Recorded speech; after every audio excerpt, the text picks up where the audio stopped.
Oh my giddy, June's here, which means it's hot and sweaty again. Well, how you all doing today? We're going to do our June videos, and first of all, I'd like to give a special shout out to my special friend Amy Newton from Yeager, Oklahoma, who just had a kidney transplant.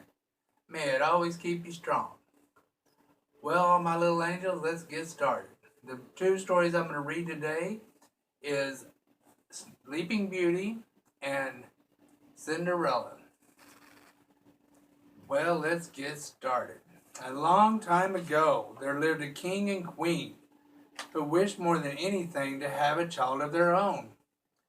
Many years passed, and at last a beautiful baby girl was born. The king and queen rejoiced and planned a christening to celebrate. All the fairies in the kingdom was invited, all but one. The king forgot to include one of the oldest, most powerful, meanest fairies in the land. During the festivities, each fairy bestowed a magic gift upon the little princess. So here, look, is Sleeping Beauty being born.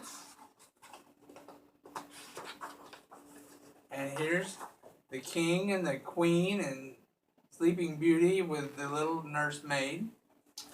Well, let's keep going. One fairy gave her beauty, another fairy gave her wisdom, and the third fairy, oh, but wait. Suddenly, a fairy appeared who had not been invited, burst into the room. Angry at being neglected, her heart was filled with vengeance. She was very mad and upset. Instead of bestowing and bringing a gift to the baby, she brought an evil, mean curse.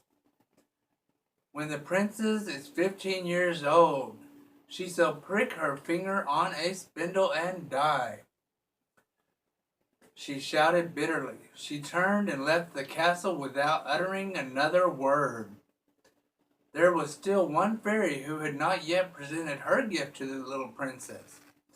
She stepped forward and told the grief-stricken king and queen, "I cannot lift the curse placed on your child, but I can use my special power to alter it.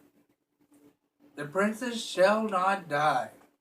She and everyone in the castle shall fall into a deep sleep, which will last 100 years, and then she'll be awakened by the son of a king." But the royal couple was not consoled. Desperate to protect their precious child, the king ordered his servants to gather and burn every spindle in the kingdom everywhere.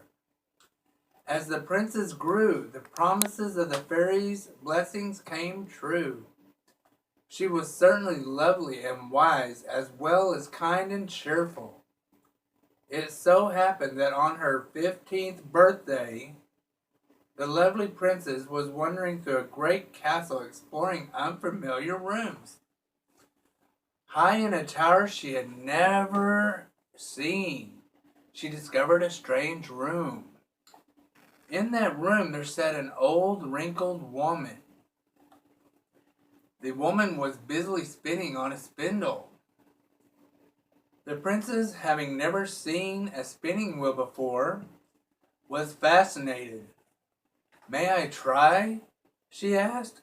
As soon as her hand touched the little spindle, pricking her finger, the fairy's curse came true. So if you look right here, here's the old woman in the tower, and she is spinning the wool into yarn. Well, let's keep going.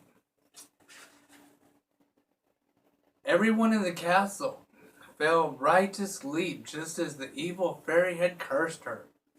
A thick hedge of rose briars grew up around the castle, and a legend spread about the beautiful sleeping princess.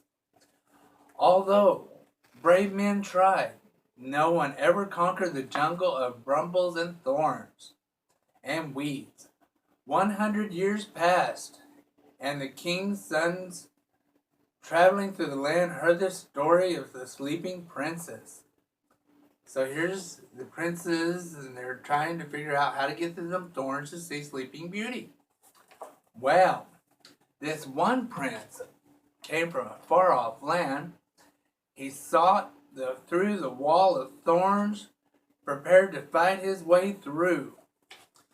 But the brambles parted and let him pass. The castle was haunted with terrible silence, but the prince searched until he found the princess. He started staring around the room, looking, and stared in wonder at the beautiful princess lay sleeping, still fresh and lovely. His heart filled with love, and he gently gave her a kiss. You know what that did? Well, at the touch of his lips, guess what? The spell was broken. The princess opened her eyes and the castle came to life. The good fairy's blessing came true. The king and queen were so happy for their daughter. A grand wedding was planned for everyone from the whole countryside to come and see the prince and princess get married. At the ceremony, there was a wonderful celebration where they had tables laid with food, cakes, and pies. The prince and princess enjoyed a long and happy life together, beginning that very special day. Well, that was Sleeping Beauty. Let's see what happens in Cinderella. Well, Cinderella. Once upon a time, there was a nobleman who, after his wife died, married a prude and cruel woman. She had 2 daughters who were just like her and very mean. The nobleman had a daughter too, though, who was kind, sweet, and very beautiful. Her stepmother was jealous of her beauty, and so she always treated her unfairly. Dressed her in rags, the girl worked as a servant in the house and slept in the kitchen by the fireplace. And every time her father would leave to go hunting, the poor little girl was left all alone with her evil stepsisters and mother. And so her name became Cinderella. Well, there's the evil stepmother ordering poor Cinderella to do stuff.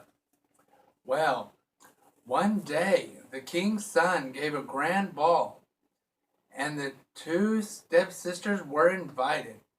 They were so excited. Cinderella worked harder than ever to prepare their gowns and hair so they would look beautiful. Poor Cinderella, she dreamed of going to the ball, but the nasty sisters only laughed and sneered. Surely you can't be serious. The prince would never look at you in those rags, they dreamed at her.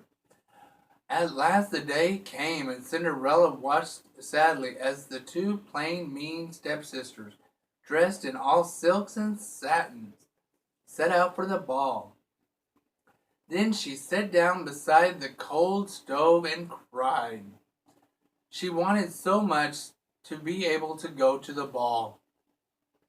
Suddenly she heard a noise that startled poor Cinderella. Cinderella looked up with wide eyes. Beside her on the stove stood a funny little woman with sparkling blue, beautiful eyes. "Who are you?" Cinderella asked quietly. "Well," the old woman said, "I am your fairy godmother." Smiling gently, "Now tell me why you are crying." "Who are you?" asked the old woman, and Cinderella explained that she was Cinderella and how her evil stepsister treated her. "Well," the old woman said, "now tell me why you're crying." But poor Cinderella could not speak. "Let me guess.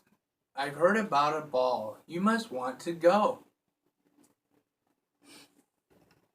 to the ball," the old woman said, "and so you shall. First, run into the garden and give me the largest pumpkin you can." Cinderella was so astonished she ran and did as she was told. She first got the big pumpkin, then got a mouse trap with 6 little mice in it, and a rat trap with a fat round rat, and finally 6 little lizards. Then her fairy godmother waved her magic wand and said bippity boppity boo, and guess what? The pumpkin became a golden coach. The mice turned into 6 magnificent horses, the rat changed into a fat jolly coachman, and the lizard stood as 6 fully dressed footmen. Now you're ready to go to the ball. But Cinderella stammered sadly. "What about these rags?" she said, "I'm in." Her fairy godmother did not answer, but waved her wonderful wand again, yet again saying bippity boppity boo. As Cinderella looked up, a gown of gold and silver with beautiful ruffles was gently fluttering down toward her from a nearby tree. And then her fairy godmother gave her one more thing. A pair of tiny glass slippers, the prettiest in the world that Cinderella had ever seen and thought to see. Cinderella slipped them on and felt as light as air. And Cinderella then stepped into the coach. Her fairy godmother said, "You mustn't forget one thing. Do not stay past midnight. For when the hour strikes, everything will return to the way it was before." "I promise," said Cinderella, and she set out for the ball full of joy. So here's the beautiful gown floating from the tree, and let's see what happens next. Oh, I bet she goes to the ball. Well, at the palace there was a hush when Cinderella entered the great ballroom. Everyone admired her beauty and wondered who the mysterious princess was. The king's son, the handsome prince, greeted her and asked her to dance. All evening he danced only with Cinderella. He was overwhelmed by this beautiful girl who moved gracefully in his arms. As they danced, he fell in love and never wanted to let her go. Cinderella was so happy she forgot her fairy godmother's warning. Suddenly, through all the music, she heard the palace clock strike the hour 12. Oh my God, she fled from the ballroom and down the palace steps, hurrying. She ran so fast she lost one of the glass slippers. When the prince tried to follow her, all he found was the little slipper that she had lost. His guard saw nothing but a poor young girl in ragged clothes and a beat-up pumpkin with 6 little lizards and a big old fat rat. The prince was determined to search the country to find the mysterious girl who captured his heart. He set out a proclamation that he would marry the girl who could wear the tiny glass slipper. The prince's messengers took the slipper to every house in the kingdom and instructed them to try it on. So right here's the prince and Cinderella. They're dancing all night long till 12 o'clock. Let's read on. And there's Cinderella. She's running down the steps. She lost her little slipper. Well, when they came to the house of the 2 evil stepsisters, each tried to force her big old foot into the slipper, but neither could get it on. Cinderella came forward in her dirty rags and she shyly asked, "May I try on the slipper?" Her stepsisters laughed cruelly, but the royal messenger agreed. To the amusement of everyone, the slipper fit her small foot perfectly. And at that moment, her fairy godmother appeared. She tapped Cinderella on the shoulder, changing her rags into a gown even more splendid than the one she wore to the ball. And so Cinderella was taken in the royal coach to the prince at the palace, waiting patiently. They were married in the most glorious celebration the kingdom had ever seen. And they lived happily ever after. So here's Cinderella, and she's trying on the little slipper. And here's where they found the slipper. Well, that's it for this month's stories. And as always, remember one special thing. When you thank Pink, think of me. Love always, Alize.